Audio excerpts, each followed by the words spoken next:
You've applied to 50 or more Scrum jobs and have heard nothing back. You want to know why? It's not the market, it's your resume. And we're going to fix that right now. Hey, my name is Devon Morris, your effectiveness coach. Around here, we cut through the noise and focus on one thing: turning potential into performance in the real world. Before we get started, though, make sure you like, subscribe, click the notification bell. All right, let's get straight into it. Your resume is probably the reason you're not getting interviews. You think it's fine. You've listed your certifications, your responsibilities, and all the tools that you worked with. You've kind of spit polished it, right? You've checked for typos. You've sent it into the void, right? But hiring managers and recruiters take 6 seconds to look at it if it gets through the ATS. And then they move on, right? See why? Because it's full of resume killers that scream no real world value. See, today I'm going to show you the top three Scrum resume killers that are keeping you out of jobs and exactly how to fix them so you can stand out in this crowded marketplace. First and most important killer is that your resume reads like a job description. See, I see this every single day. Bullet points that say facilitated the daily scrums, ran into sprint retrospectives, managed the product backlog, right? Track things in Jira, right? Stakeholder management, right? But let's get a little unfiltered here, right? That's not proof that you can deliver results. That's just proof that you were in a room. It tells me you know the calendar, not the craft, not the community, and that you don't actually belong. See, hiring managers don't hire for tasks, they hire for outcomes, right? To fix this, you have to reframe every single bullet into something that's measurable, some type of measurable impact. Use this formula. See, let's transform a weak bullet point. Think of it the old way, right? You facilitated something. So what? Did it matter? Did it change anything for the business? Now, the new way, take a look at it, right? See the difference? One is passive, the other one is active. It shows you that you didn't just show up, you actually created value.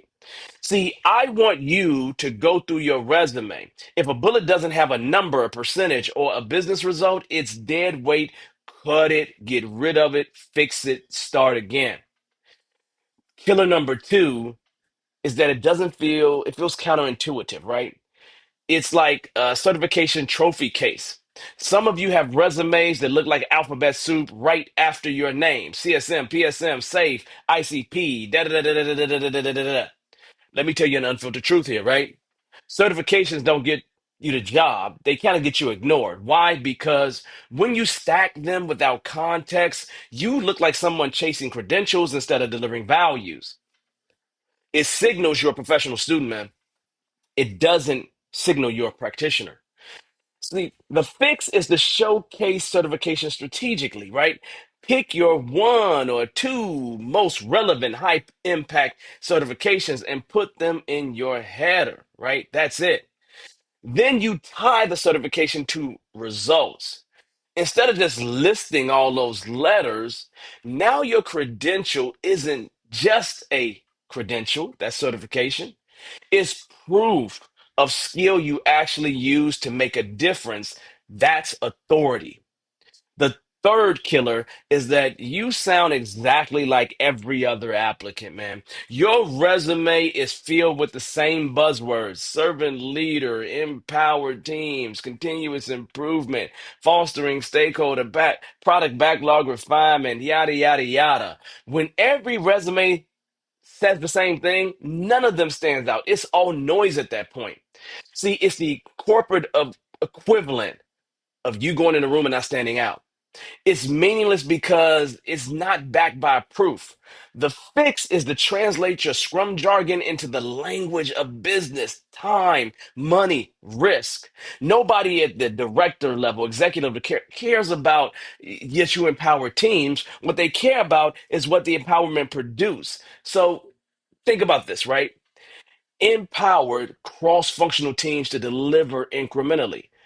Instead, you should be writing this: coached a cross-functional team on agile principles, which cut their average delivery cycle time from 30 days to just 10, saving an estimated 250K in project costs for the fiscal year. Okay, task list, right? Those certification overloads, copy paste jargon. Those are three killers. Now, here's the deal. If you're watching this and realizing your resume is guilty of all one of these or all three of them, don't panic. That awareness is the first step. If you're ready for the next step, I've built something special for you. In my course, Dominate Your Scrum Career, Land Your First or Next Scrum Role, there's an entire module dedicated to building resumes that doesn't just get past the ATS, it captures the attention of hiring managers. Inside of that, I walk you through a proven resume template, line by line. We do before and after transformations just like this, but for every section of your resume. I give you the exact words and metrics that hiring managers stop scrolling and say, yes, I need to talk to this particular person, right? If you're ready to stop being invisible and start getting callbacks, look, that on demand course is waiting for you. See, I want you to click the link in the description and let's build the kind of resume that gets you hired, or just come around when you need to, when you're ready. So stop letting that piece of paper dictate your career potential. Fix the killers, focus on value, and go dominate. But however, before you leave, make sure you hit that subscribe button, because we're going to talk about things in the future that are going to help you on this journey. You don't want to miss it.